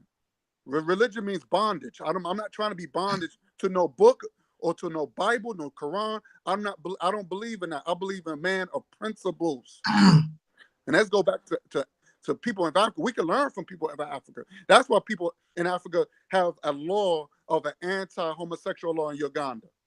Because they tell you, look at when Obama went to Kenya, he tried to spread that bullshit. And they said, no, we don't want that because that's not in our culture. We don't believe in that. So we can learn from these cultures so we could be right as the people. Even Marcus Garvey said we gotta get back in our natural state. Even Khalid Muhammad said we lost everything, even our minds, because of white supremacy. So, you know, I think maybe, I don't know how you feel about what I'm saying, but I just feel like I'm a man of principles. Forget about that religion. I believe women should be empowered, but there's nothing wrong with a woman being in power. I believe that. I voted for Cynthia McKenzie as president of the United States when she was running. She was a Congress. She was a very interesting, and here's a woman that was for reparations. Not that half-breed that called Barack Obama. I don't know nothing about that dude. He's a mixed breed piece of shit, and he wasn't, he was the first gay president. He didn't deny that. So I don't know what is your thoughts of what I just said? I don't know, because you didn't address those issues. I'm not supposed to address those issues. My issue was to compare the new Operation Exodus with the old altered version of the Mississippi campaign. I'm just saying, how would you? But I can talk about it right now. No, I'm just saying that if you're gonna form a government, you're gonna have you need laws, right? Well, you see, that's your problem right now. We're not forming no government. You're living in the United States of America. No. That's not the question I asked. Because you say you want to control or have some sort of power of Mississippi. So maybe I'm confused. Maybe you need to elaborate more of when you say you want to control Mississippi. What do you mean you want to control Mississippi? You mean as far as lawmaking, or you say it's safe haven for black people? So what is your? Maybe I'm misunderstanding you. Let's see if we can break it down very simple. Yeah, teach me like I was a 2-year-old. Okay. You go in, you vote. Okay, vote. You win these seats locally, statewide, whatever. You win these seats. That's your objective, is to win all the seats. You want to win enough seats where any opposition don't mean too much of nothing because you're the majority. So you're putting yourself in a position where you can control and change the laws that don't benefit you. No more, no less. That's all you want. I'm not there to tell you about how to live, or you're homosexual or nothing like that. I don't care about that stuff. You want a place where dark-skinned people can go, where the laws have changed. You don't have to worry about driving your car down the street, somebody blowing your brains off simply because you're black. No more, no less. Not talking about that. This is the United States.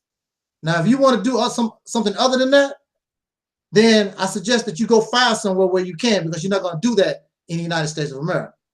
Yes, sir. The only thing you want to do is try to take advantage of what you have been given. No more, no less. I'm not trying to convert nobody to no religion or no political idea. I'm trying to make your life easier. So okay, now stop right there. Stop right there. What do you mean, Mike? How would you make my life easier? How? Give me an example. Let me give you.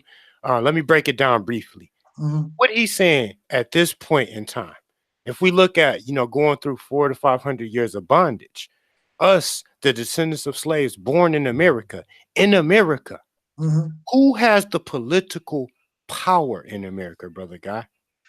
Who is politically in power? This is just the whites. Would I be correct in answering that, bro? Yeah. Well, who would you say have the political power? Am I correct in saying the Europeans, right? The descendants of slave masters. Okay. What brother Taalik is saying, his vision for this new reality, he's talking about let's focus on removing, like, let's create a safe haven for black people. Okay, I heard that. Yes. Okay, bro. So what we're saying that we have a main objective. How would you make it safe? That's the question. The main objective, first and foremost, because we are living under the political power of white supremacy. So the main objective, first and foremost, nothing more, nothing less at this point in time, okay, is to come together and get political power. To put black people, remove these white supremacists, from out of, their political position and their political advantage over black people. Okay, so that's it. So first and foremost, no, it's not saying that that's it, bro. Okay, but we haven't even accomplished that. Would you agree with that? Would you agree with that? Yes, I agree. Okay, so that should be the main objective. I mean, this is kind of what I'm getting. The strategy that he's talking about taking. The main objective is to create a safe haven and offer black people, all black people, equal justice and equal protection underneath the law that we should all get. We shouldn't be treated as second-class citizens. George Zimmerman should have never got away with gunning down Trayvon Martin. I agree. He shouldn't have been acquitted. Darren Wilson, the killer of Mike Brown, should have never been acquitted. Right. So what my brother Taalik is saying is that we have bigger fish to fry now. Trust and believe. I'm not saying, because you broke it down when you talked about, HIV and syphilis and gonorrhea and all of these STD, sexually transmitted diseases. So I'm not in no type of way negating, how detrimental that is to black people as well. But what brother Taalik was saying, at least what I got from this initial campaign was just trying to, get in political power and create, a state or a nation. Create a state to where black people can govern themselves. Okay. Yes, sir. So that's what I'm saying, bro. I think it's kind of not being, translated to you correctly. So you kind of have a totally different ideal of the vision than what the vision truly is. Oh, okay. That makes sense. That's why I think we're saying first and foremost, bro, we already know that those lifestyles, they're not lifestyles, they're death styles. We already know that. Oh, okay. Gotcha. Okay. That's all. Yes, sir. Thanks for clearing that up, brother. Yes, indeed. I thank you also, Brother Craig. Wonderful job. Yeah, I just wanted to interpret it to him, man, in a way of what it really is, what it really means, Yeah.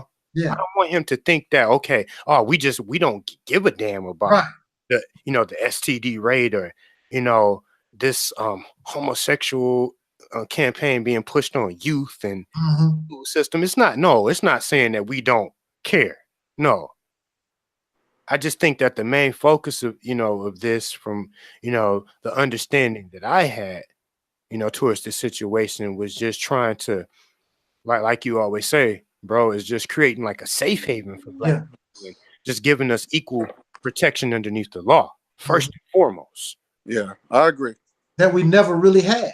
Giving our people more opportunities, you know, political power, as well as, you know, proper education. And what me and Brother Taalik discussed is once you do that, you will see the rates of, you know, all of these death styles and stuff starting to decline. Right. That's so true. that's the strategy, bro. That's true.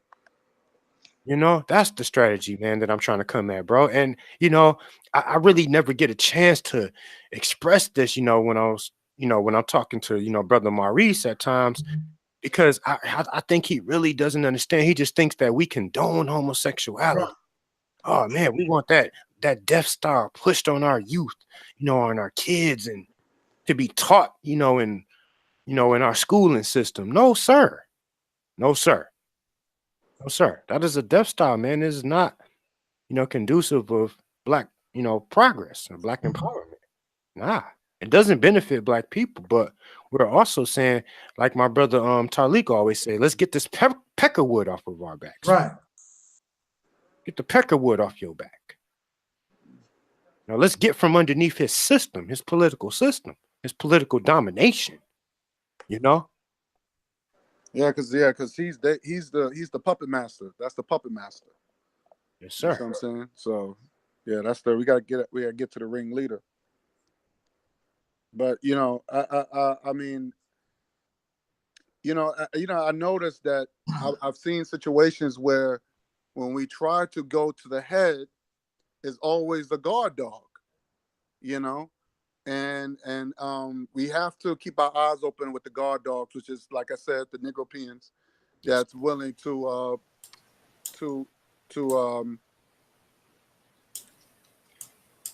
wow, look, I see Alquan on here. Get the fuck out of here. Are you serious?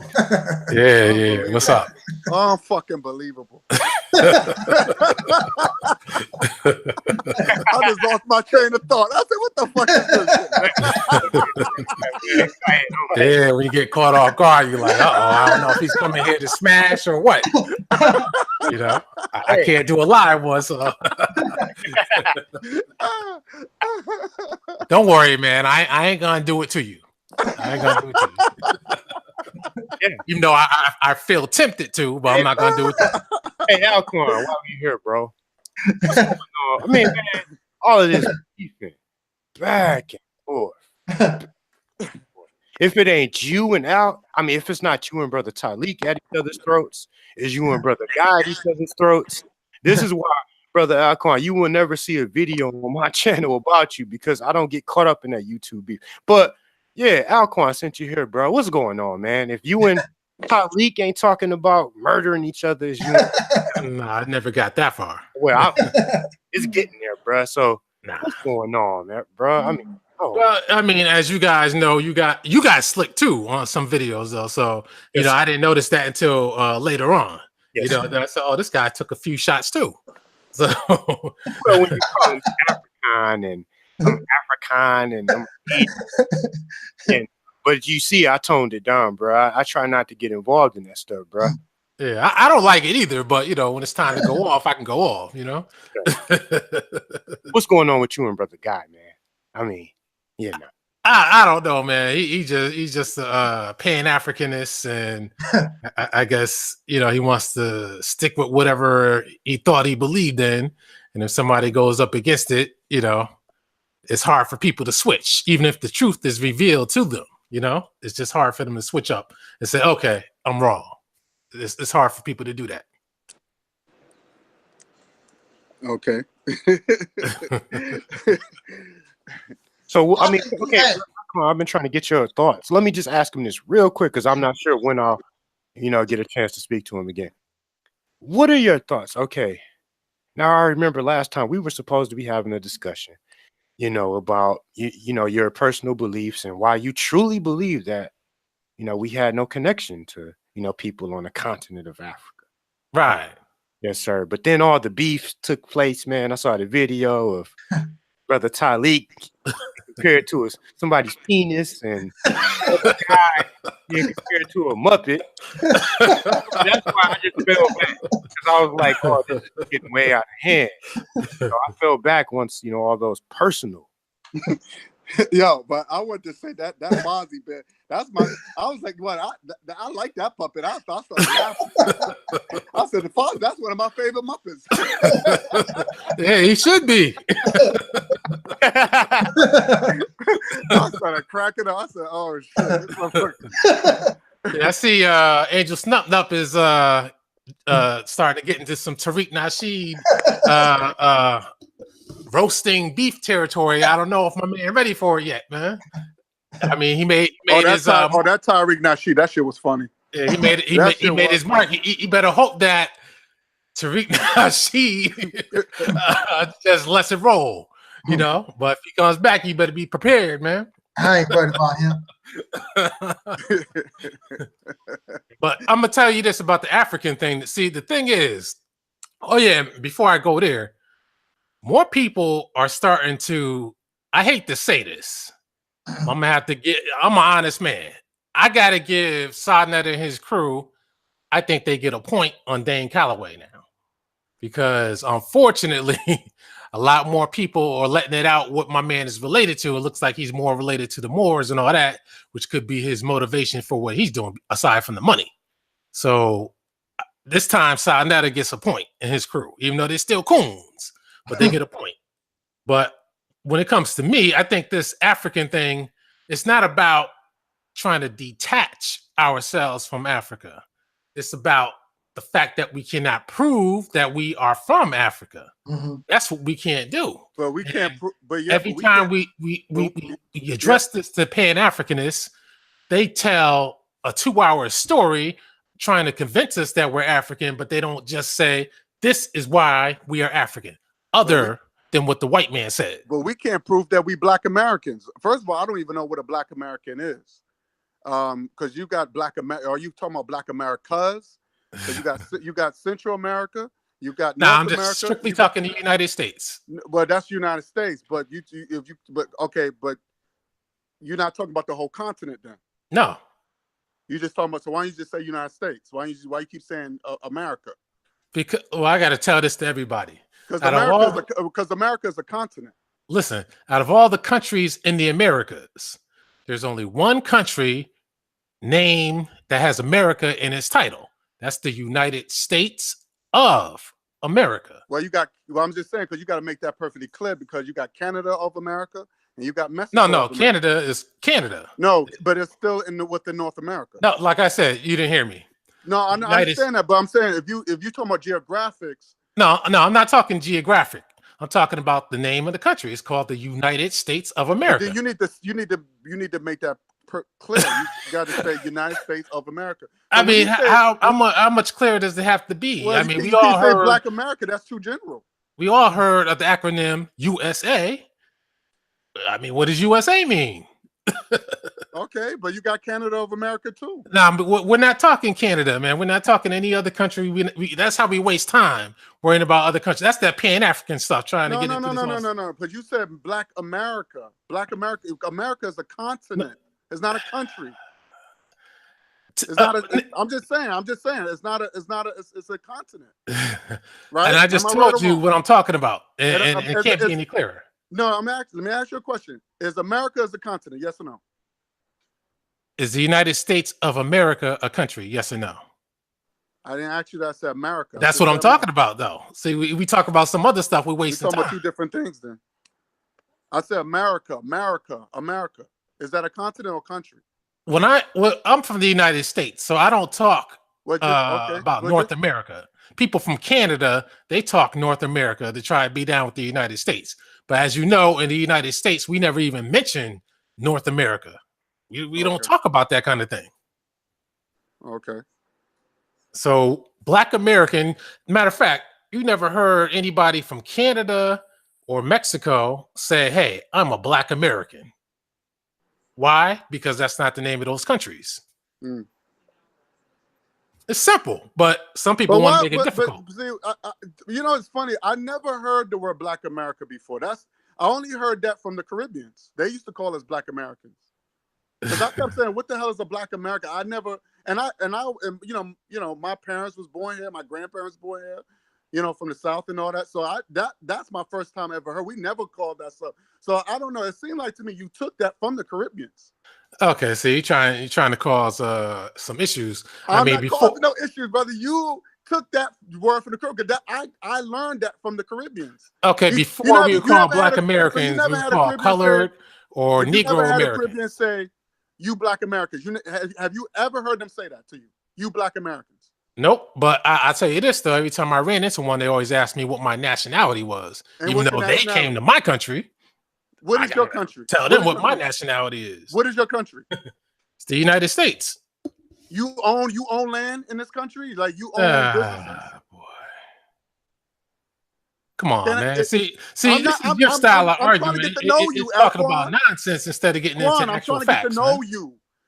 You don't show your face, so I don't know how you look like. You could be a white man. I could be. Let's go with that. I could be a white man. Okay, can you at least show me some proof that you're a Black American? Can you at least show me some evidence that you are? If you don't know by now, then I don't know. Can you show proof? What kind of proof do you want to see? Oh, put your face on camera.